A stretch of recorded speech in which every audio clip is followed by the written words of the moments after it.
성경 봉독하겠습니다.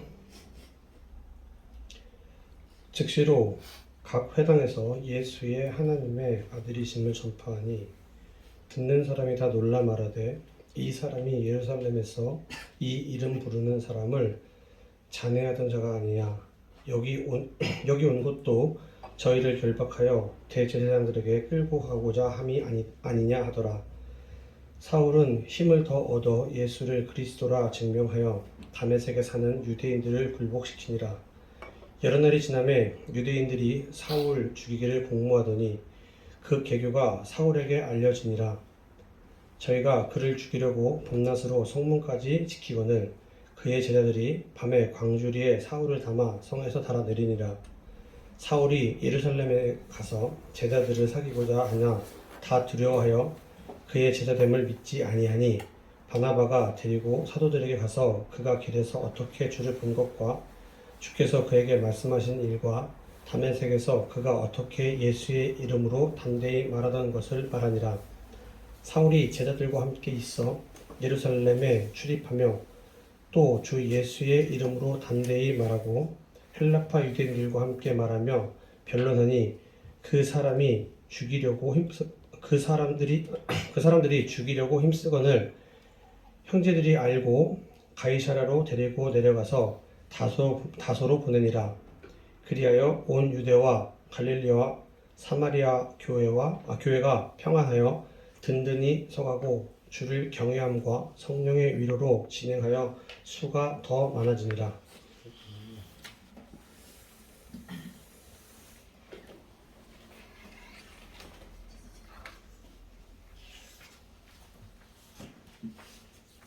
잠깐만요.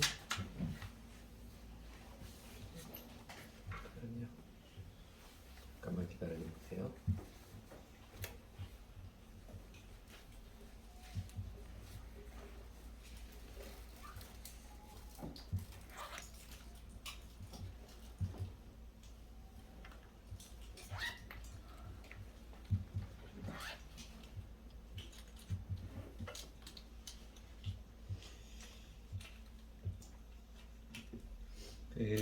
사도행전 9장의 전체적인 배경은요, 오늘 본문의 마지막 31절. 그런 동안에 교회는 유대와 갈릴리와 사마리아 온 지역에 걸쳐서 평화를 누리면서 튼튼히 서갔고 주님을 두려워하는 마음과 성령 위로로 정진해서 그 수가 점점 늘어갔다. 요 말씀처럼 예루살렘 교회에 큰 핍박이 가해져서 제자들이 다 흩어지는 안타까운 일이 있었잖아요. 근데 그 흩어진 제자들이 유대와 갈릴리와 사마리아 지역에서 오히려 거기서 복음을 전하여서 그 각 지역에서 교회가 세워지고 교회가 평화롭게 튼튼히 서갔다는 것입니다. 그러니까 교회에 가해진 핍박이 오히려 복음이 확산되고 교회가 동시다발적으로 세워지고 하는데 기폭제가 되었고, 그리고 청년 사울의 외침은 그 하나님의 섭리죠. 교회에 핍박이 가해졌는데 교회는 오히려 더 여러 각 지역에서 성장해가는 하나님 섭리의 이제 결정판입니다. 그러니까 핍박의 가해자가 최고의 전도자가 되게 하였으니 부활의 능력이 나타난 놀라운 반전 드라마가 아닐 수 없습니다. 사실 우리 하나님은 역전의 명수시고 반전 드라마를 즐겨 사용하신 하나님이시죠. 아마 인류 역사상 최대의 반전 드라마가 예수님의 십자가 부활이고요. 그리고 그 후로도 하나님께서는 그 반전 드라마를 종종 사용하십니다. 그래서 오늘 본문에 떴던 그 청년 사울, 예수님으로부터 이렇게 충격적인 직면을 한 이후로 사울의 행적이 이렇습니다. 요약하면 앞전에서 예수님과 충격적으로 만나고 사흘 동안은 눈먼 상태로 아무것도 먹지 못하고 거의 흑암을 가운데 지냈었지요. 그러다가 아나니아가 찾아와서 아나니아로부터 예수님이 그리스도시다는 복음을 듣고 그리고 자신이 그렇게 핍박했던 또 그렇게 싫어했던 예수님이 주님 그리스도라는 그 인정을 하고 신앙 고백하고 침례를 받았습니다. 그리고 이제 오늘 본문에서 앞에 보면 다마스쿠스에 있는 제자들, 예수님 믿는 제자들하고 며칠을 같이 보냈다고 그러죠. 며칠을 같이 보내면서 또 안식일에 가서 회당에서 유대인들과 이제 논쟁을 하는, 그 유대인들이 그 회당에 모이는 것은 안식일마다 모입니다. 요새 같으면 토요일 날이죠. 그 논쟁을 딱 한 번만 했겠어요? 여러 번 했겠지요. 그러니까 며칠을 보냈다고 하지만 사실은 아마 몇 개월 보내지 않았을까 싶어요. 그리고 한편으로는 다메섹 교회의 제자들과 교제를 하고, 그리고 한편으로는 회당에 가서 유대인들하고 구약 성경을 가지고서 예수가 그리스도 메시아다 이거 논증을 하고, 제자들하고 그렇게 지냈는데 다마스코스 제자들하고 바울이 뭐하고 지냈겠어요? 그 앞서 믿은 제자들로부터 예수님이 행적 그리고 구약 성경에 나타났던 메시아에 대한 재해석을 듣고 십자가의 부활의 의미, 예수님의 가르침 쭉 잘 배웠겠지요. 그러니까 교제하면서 배우고 회당에 가서 전도하고 그렇게 지냈습니다. 그러니까 다마스코에 있는 유대인들이 바울이 명철한 논리로 예수가 그리스도이다 증거하니까 뿔이 났죠. 도저히 못 참겠다 해서 저 반역자는 없애버려야 된다 해서 주일로 하니까 그걸 알아채려 가지고 형제들이 광주에 달아가지고 성 밖으로 몰래 달아서 피신을 시켰습니다. 그리고 예루살렘 교회에 와서도 그 바나바의 도움을 통해서 예루살렘 교회 형제들하고 교제를 하고, 또 예루살렘 교회에서 바나바와 사도들 통해서 더 명확하게 예수님이 바로 그리스도시다 요거를 더 확증하게 되었고, 그리고 이번에는 예루살렘 성전에 나오는 사람들 통해서 예수가 그리스도라는 것을 또다시 논증하며 증거를 했습니다.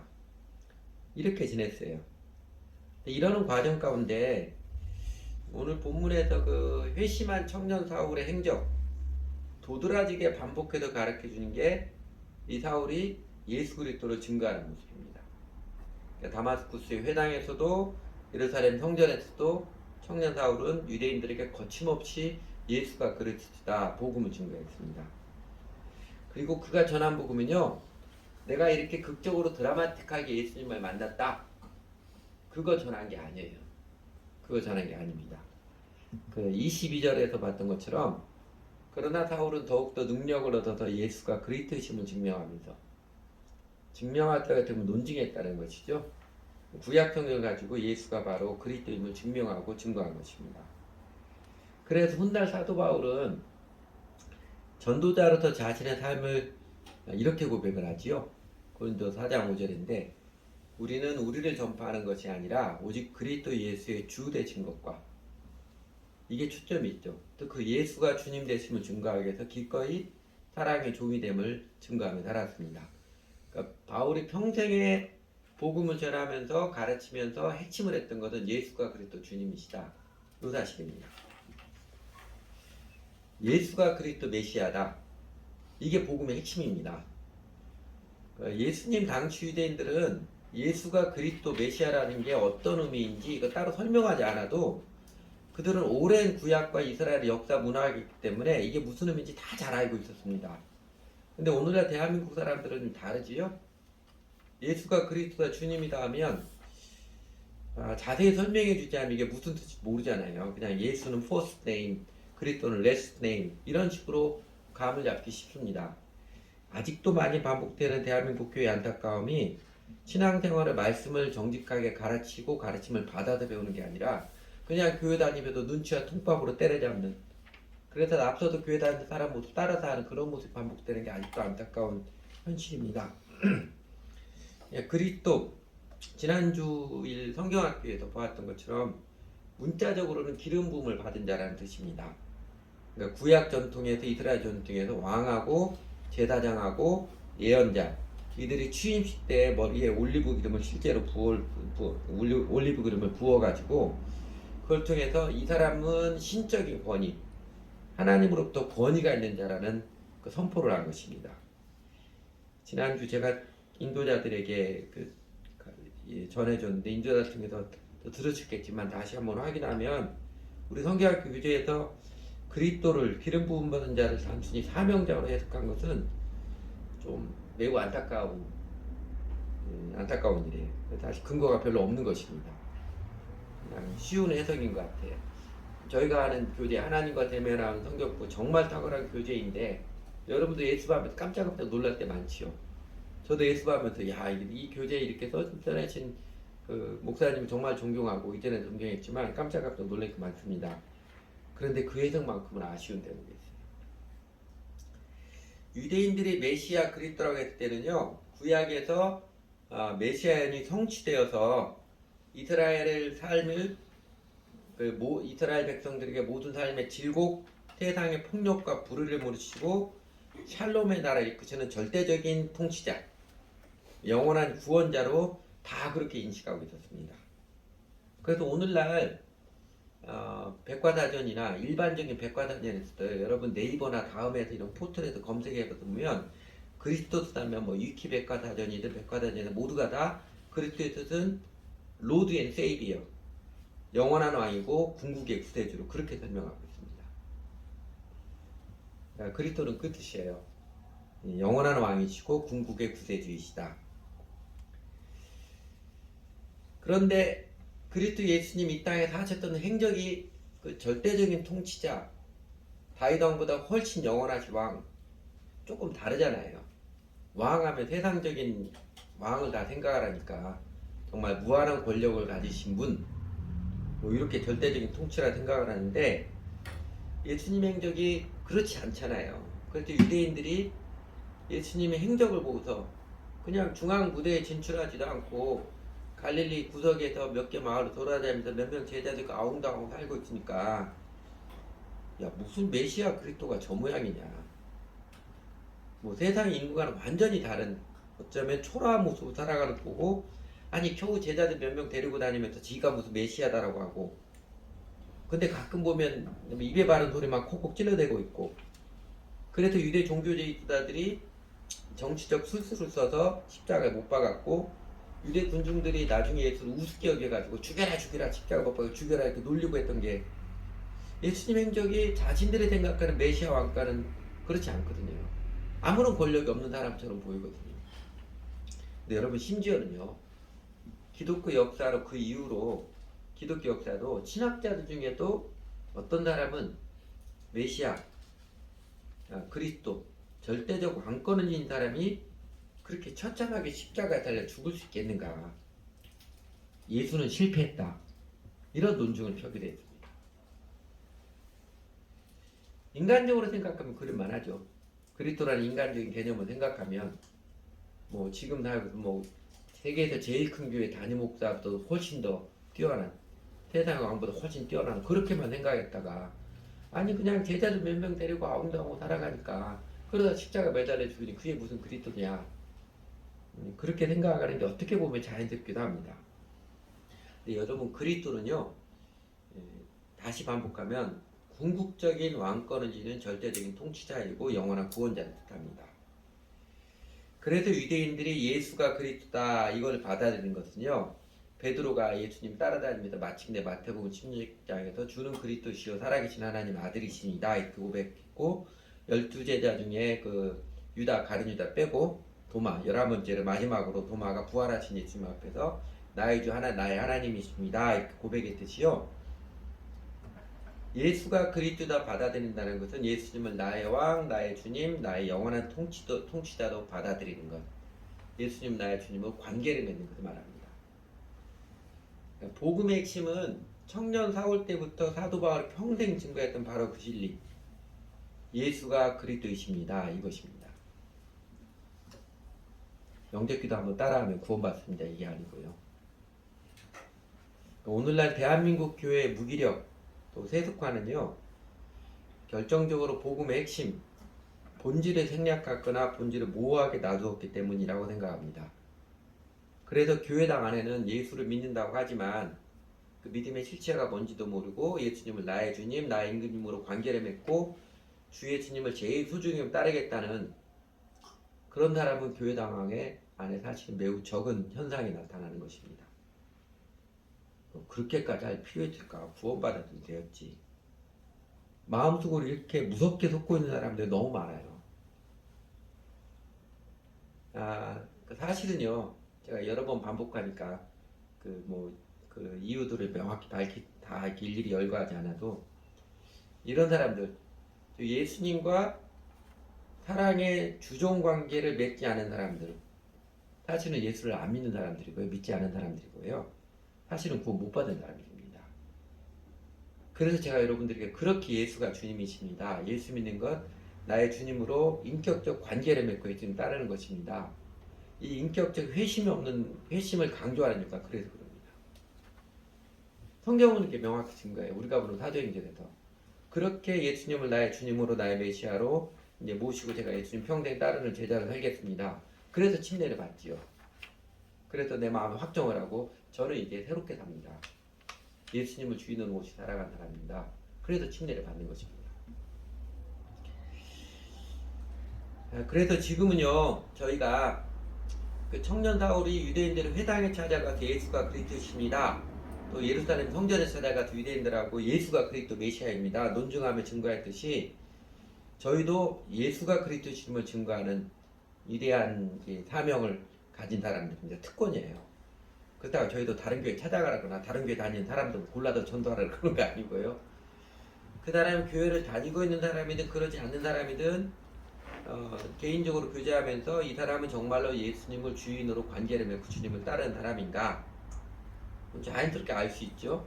예수를 믿는 것은 예수님의 만유의 그리스도를 인정하며 그 예수님을 나의 주님으로 관계를 맺고 따르는 것입니다. 이 복음을 증거해야 됩니다. 우리 시대에 이 복음을 증거하는 것은 특권이기도 해요. 그러면 여러분 바울이 청년 사활의 회심 초기 때부터 이렇게 예수가 그리스도이심을 힘써서 증거한 이유 무엇 때문일까요?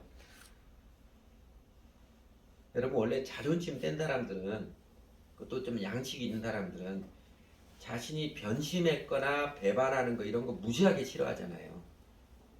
소위 줏대 없는 인간이라고 여겨지고 그런 평가를 받는 게 죽기보다 싫어하잖아요.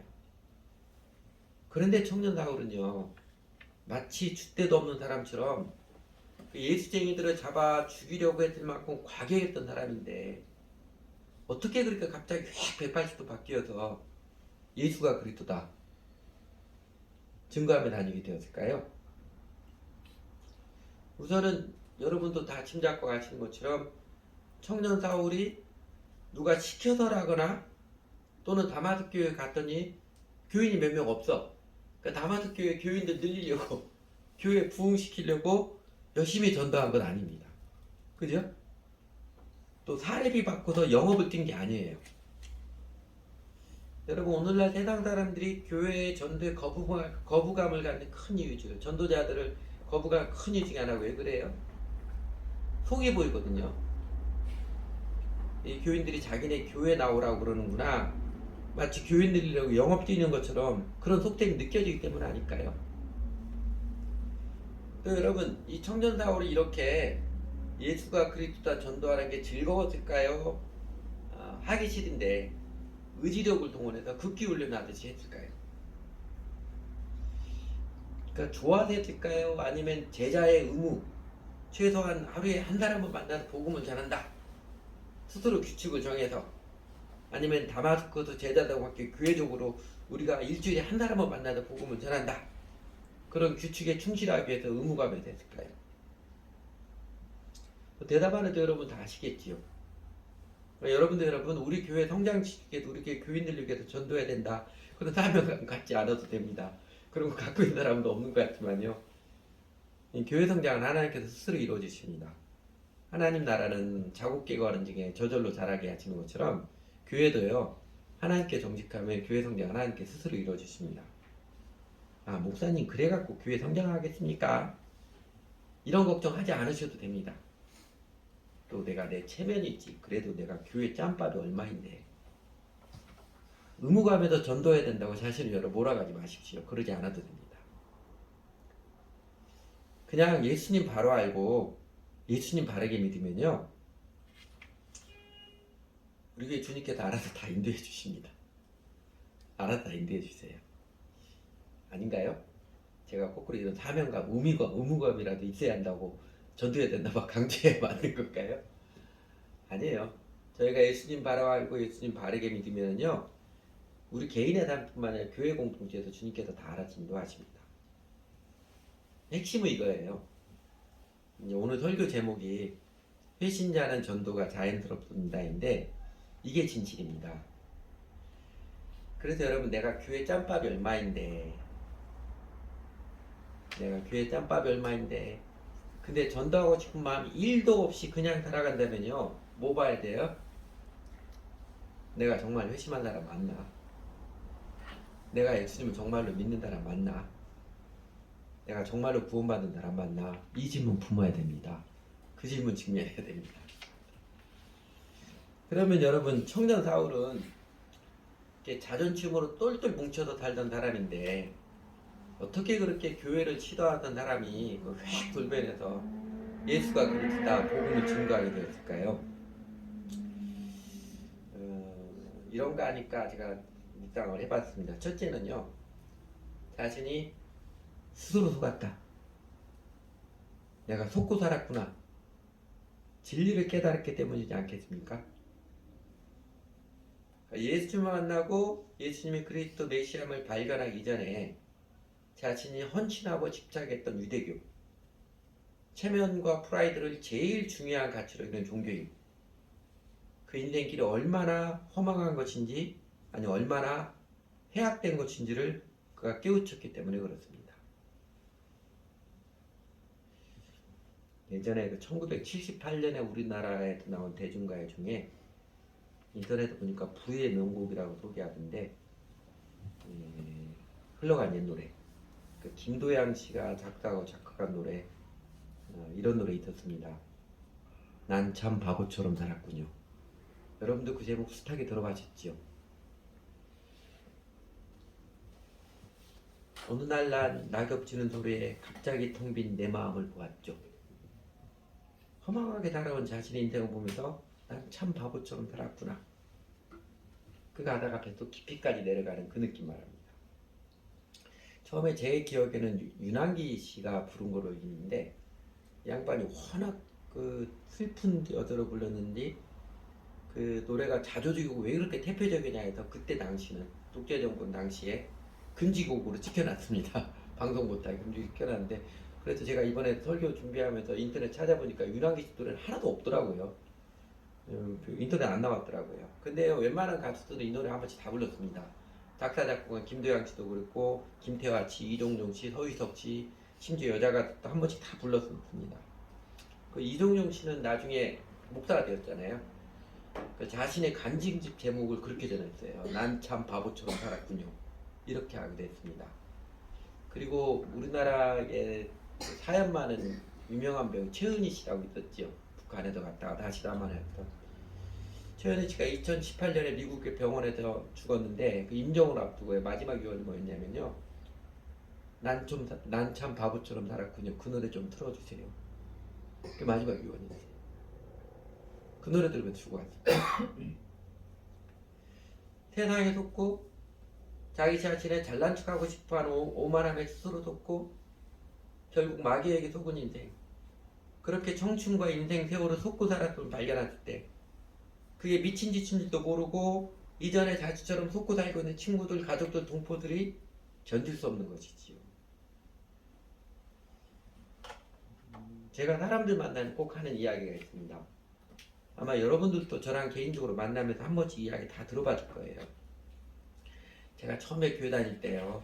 교회에서 노래 볼 때 낮에야 되는데 너제야 되는데 율동부로 노래하는데 내가 속으로는 이게 무슨 자유는 자유야. 우리 엄마는 절에 1년에 한두 번밖에 안 가는데 이놈의 교회는 한 달에 한 번도 아니고 월요일에 토요일은 학교 가지 일요일마다 붙잡아내 무슨 자유는 자유. 속으로 그렇게 생각했다고. 여러분 저한테 그 이야기 들은 기억 나시죠? 그러다가 제가 복음을 명확히 듣고 교회는 그냥 의무감으로 다녔습니다. 공부하기 싫어도 장례를 해야 되는 것처럼 나중에 미래 내대를 위해서 의무감을 교회 다니는 것처럼 다니긴 했습니다. 그러다 대학교 3학년 때부터 성경을 공부하면서 비로소 복음을 제대로 배우면서 그게 아니라는 걸 알게 됐어요. 그래서 이전에는 교회는 이렇게 종교적 의무감 뭐 해부해야 되는 것처럼 여겼었는데 성경을 통해서 복음을 알고 나서부터 그 자유가 뭔지 설명하는데 내 안에 자유가 느껴지더라고요. 예수님 믿는 게 너무너무 좋은 거예요. 예배 드리고 성경 보고 이게 너무너무 신나고 좋은 거예요. 근데 나중에 보니까요. 그러고 보니까 이전에 나처럼 교회 다니는 사람이 너무너무 많은 거예요. 지금도 많아요. 그냥 종교적 의무감으로 다니는. 전도자로 살기로 예, 작정을 하고 다짐하는 큰 동기 중에 체험 중에 하나가 그 체험입니다. 이전에 나같이 그냥 의무감으로 다닌 사람. 그래서 제가 종종 물어봅니다. 예수님이 좋아요? 물어보면 뭐 이런 생뚱맞은 질문을 하는 사람 봤나 이런 표정들이 참 많아요. 그게 안타까운 현실입니다. 에베소서 2장에 보면 허물과 죄로 죽었던 인생, 그래서 인생의 실존에 대해서 점에 이제 험한 표현을 쓰면 개 끌려가듯이 속고 살고 있는 인생의 실체를 밝혀주는 게 있죠. 우리 인생을 사기당한 인생이 되게 하는 죄악의 삼총사가 있습니다. 이 세상의 풍조, 육신의 정욕, 그 다음에 공중의 권세 잡은 자, 마귀를 말하는 것이죠. 원래 지옥은 마귀를 처벌하기 위한 처소인데 마귀가 처벌 가는 것도 모르고 끝까지 마귀에 속아서 함께 끌려가는 게 지옥 가는 운명이라고 그러죠. 여러분도 내 육신의 정욕, 쾌락과 내 체면에 연연하고 세상 풍조, 유행에 휩쓸리고 있고 혹시 아직도 돕고 살고 있지는 않나요? 사기당한 인생에서 참된 인생길로 눈이 열려지면 가만히 있지 못합니다. 이전에 서울침례교회에 저희 다녔을 때 거기 계셨던 분들도 기억하겠지만 현도진 목사님이라는 분이 있었어요.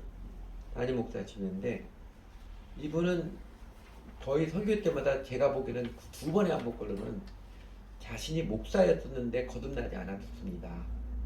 신학교 졸업 목사까지 해도 목회를 함에도 불구하고 자신은 사실 예수를 믿지 않은 사람이었습니다. 이거 자백하고 다닙니다. 그런 사람들에게 예수님이 대됩니다. 전도가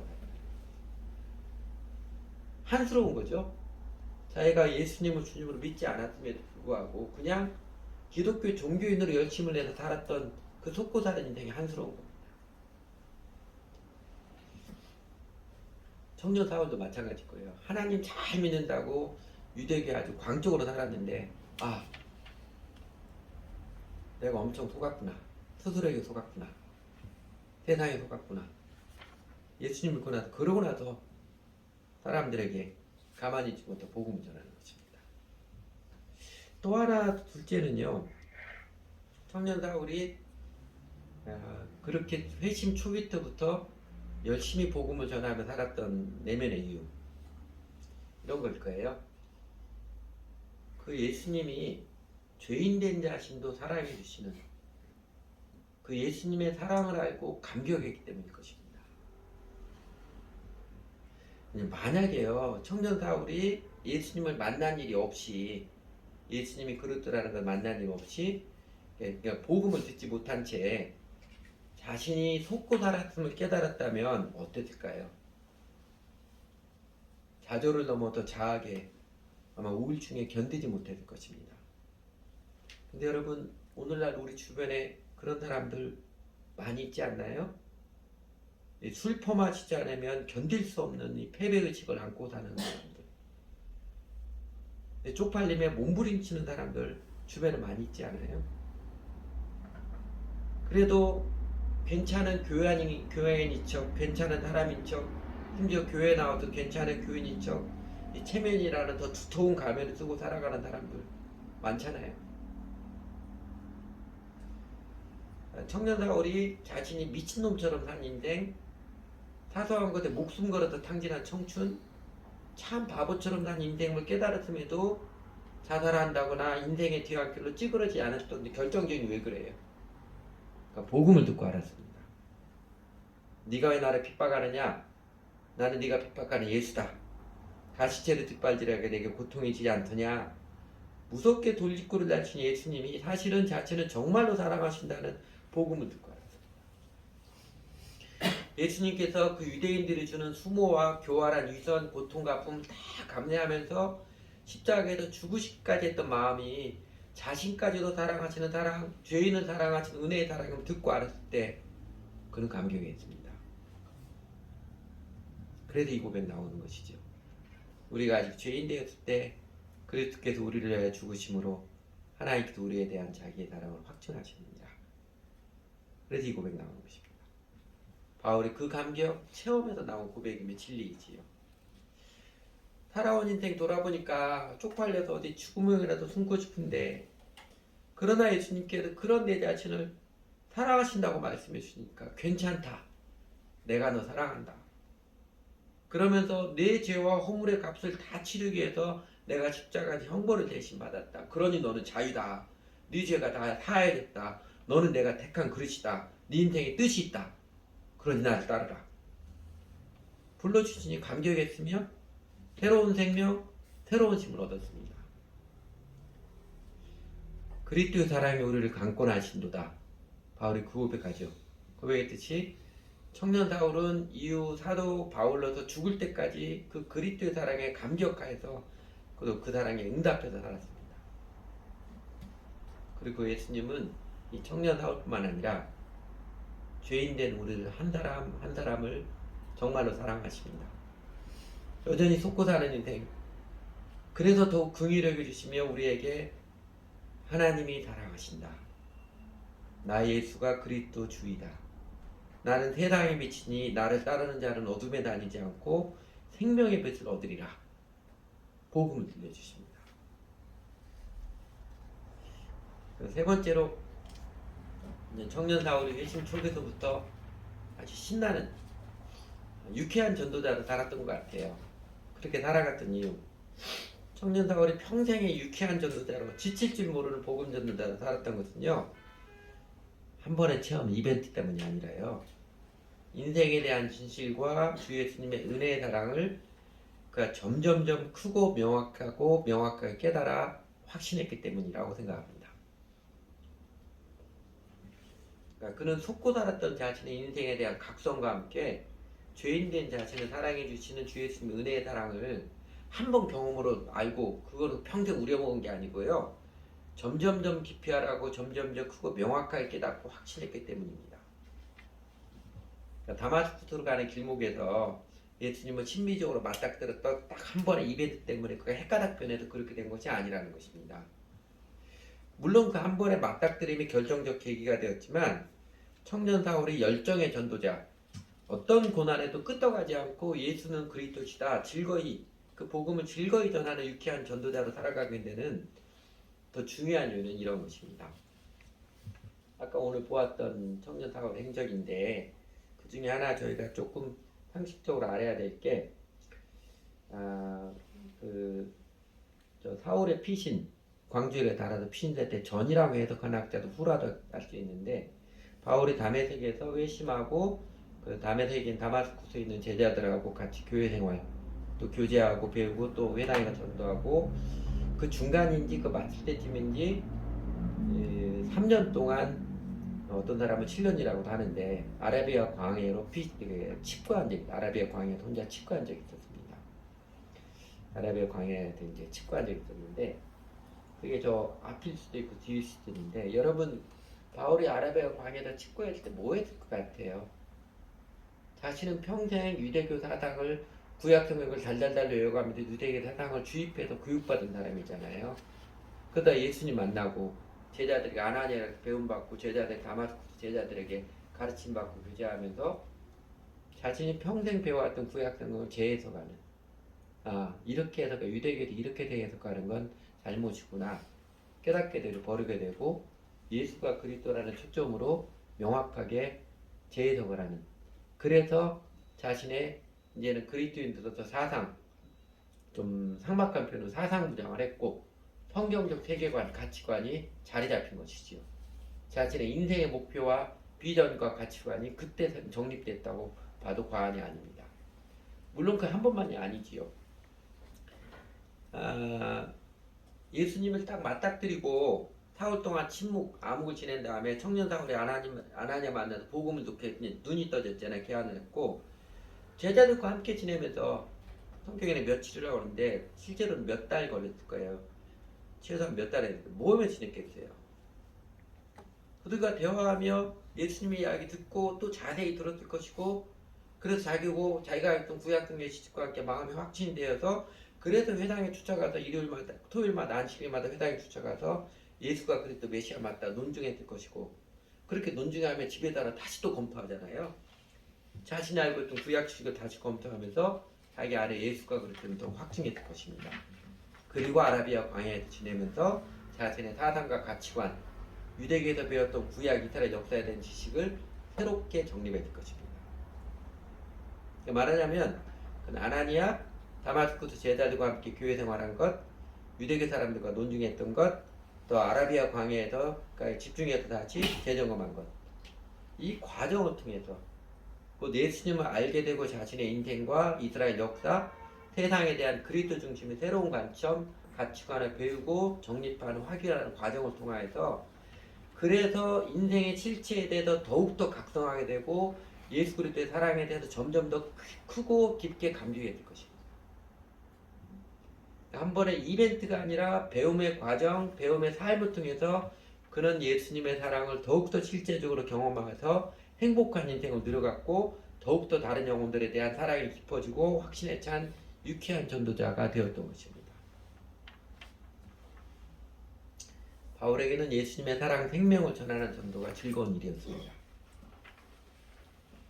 뭔가 핍박과 어려움이 있어도 빼앗기지 않는 전도자로 살아가는 행복과 감격, 생명이 그에게 있었습니다. 여러분 오늘날 저희도 교회 직분자로서 체면이나 의무감으로 전도할 필요 없습니다. 그게 안 하셔도 됩니다. 또 우리 교회도 부흥시켜보자, 성장시켜보자는 그 목표의식으로 전도 영업 뛸 필요 없습니다. 그건 하지 말아야 됩니다. 단지 이런 자세가 우리에게 필요합니다. 여러분 사실 우리 삶에도 예수님께서 청년 사울의 삶에 간섭해 주신 것처럼 성령 하나님께서 우리들 삶에도 여러 모양으로 간섭해 주셨고 그러잖아요. 그래서 오늘 우리도 예배의 자리에 앉아 있는 것이고요. 여러분 그렇다면요, 그냥 일요일에 한번 종교 의무 땜빵 하듯이 종교 의식 치르듯이 교회당 왔다 가는 것에 그치지 마십시오. 청년 사울이 그랬던 것처럼 예수 그리스도를 실제적으로 알아가십시오. 교회 형제자매들과 함께 성경 공부하고 교제하며 이야기하며 예수님이 깨우쳐 주신 인생의 실제, 예수님 우리를 어떻게 사랑하시는지, 얼마나 사랑하셨는지, 사랑하신 그 사랑에 대해서 여러분 알아가시기 바랍니다. 기독교 고전 중에 유명한 책이 그 하나님을 알아감. 나이 들었네 갑자기. 제임스 패커. 사람 이름 생각이 잘 안 나요. 당연히 사람 이름 안 적어놨더니 생각이 나요. 제임스 패커 하나님 알아감. 고전 중에 고전인데 제임스 패커가 그 책을 지은 동기 또 그때 역설하는 겁니다. 우리가 할 수 있는 최선의 것은 이미 예수님 잘 믿는 사람이 흉내내는 게 아니고요. 하나님이 어떤 분이신지 예수님이 어떤 분인지 알아가는 것이다. 마틴 로이드 존스 목사님이 죄를 짓는 제일 큰 원인이 무지 때문이라고 그러잖아요. 몰라서 짓는 거라고 그러잖아요. 우리가 하나님의 은혜를 경험하고 하나님의 생명을 더 실감나게 그 능력을 체험하는 우리가 할 수 있는 최선에게는 예수님이 어떤 분이신가, 하나님 나를 어떻게 사랑하시는가 알아가는 것입니다. 만약 필요하면 청년 사울이 아라비아 광야에서 집중해서 배우고 묵상했던 것처럼 여러분 집중해서 예수님 말씀 안에 거하는 과정을 거치시기 바랍니다. 그래서 내 안의 회심, 내 인생에 대한 각성과 하나님의 사랑에 대한 발견이 깊어질수록 우리도 자연스럽게 점점 더 유쾌한 전도자로 행복한 증인이 되어서 예수님과 함께 살아가는, 세상이 아무리 우리를 핍박하고 찬바람을 주어도 더욱더 행복하고 보람있는 인생을 살아가고 있는 우리 자신들을 발견할 것입니다. 같이 기도하지요.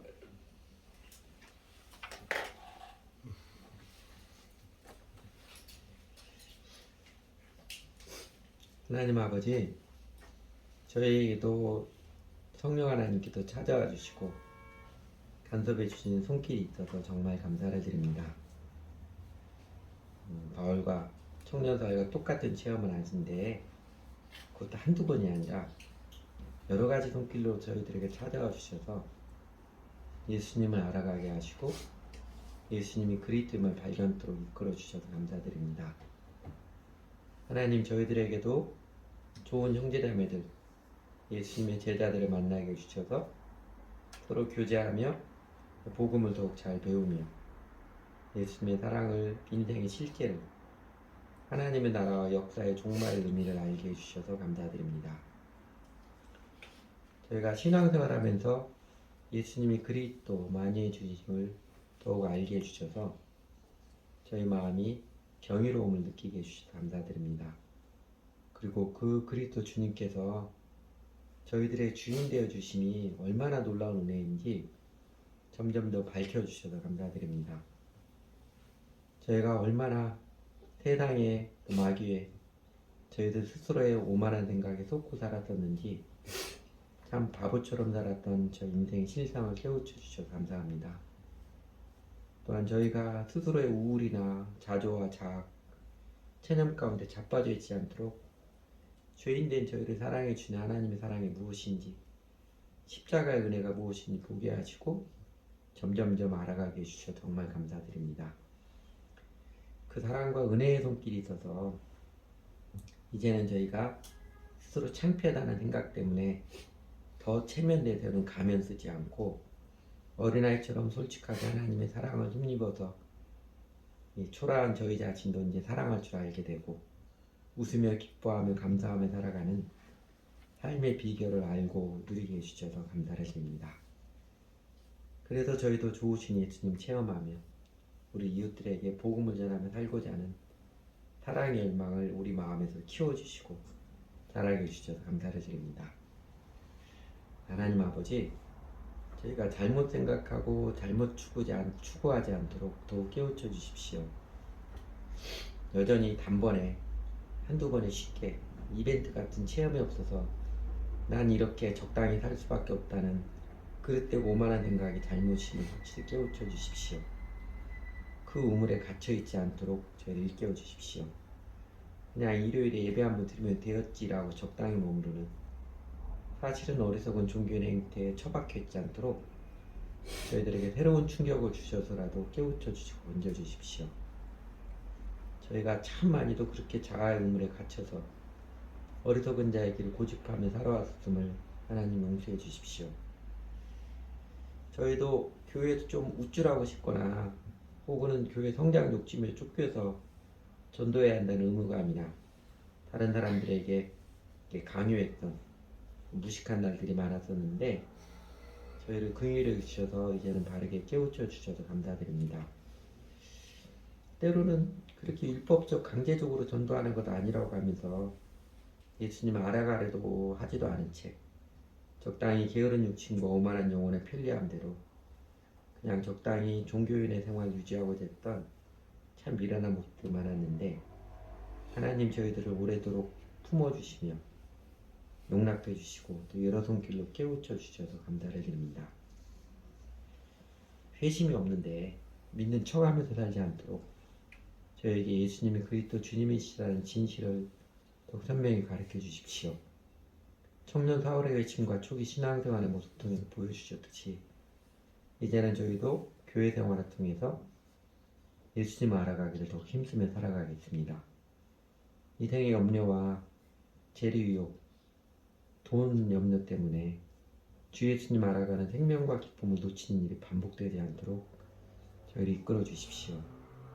저희가 기꺼이 값을 지불하며 예수님을 알아가는 그 열정을 이끌어 주시기를 원합니다. 저희에게도 성령님이 깨우쳐 주셔서 인생과 세상의 진실, 역사와 하나님 나라의 진리를 더욱 선명히 알게 해주십시오. 하나님이 어떻게 얼마나 저희를 사랑해 주셨고 또 지금도 살아가시는지 더욱더 훤히 알게 해주십시오. 저희도 속은 인생 참 바보처럼 살았던 실상을 더욱 선명히 깨우쳐 주시고 또한 그럼에도 불구하고 얼마나 놀라운 은총으로 저희를 사랑해 주시는 주 예수님이신지 하나님이신지 환히 알아가게 해주셔서 저희도 예수님의 제자로서 예수님의 증인으로서 신나게 힘있게 영혼의 생명과 의미를 느끼는 보람 있는 인생이 되도록 이끌어 주십시오. 그렇게 인도해 주셨고 인도해 주실 주님을 더욱 기대합니다. 예수님 사랑합니다. 예수님 이름으로 기도드렸습니다. 아멘. 요새 잘 안 부르던 찬양인데 흘러간 옛 복음성가거든요. 설교 좀 하면서 아니야 설교 좀 해.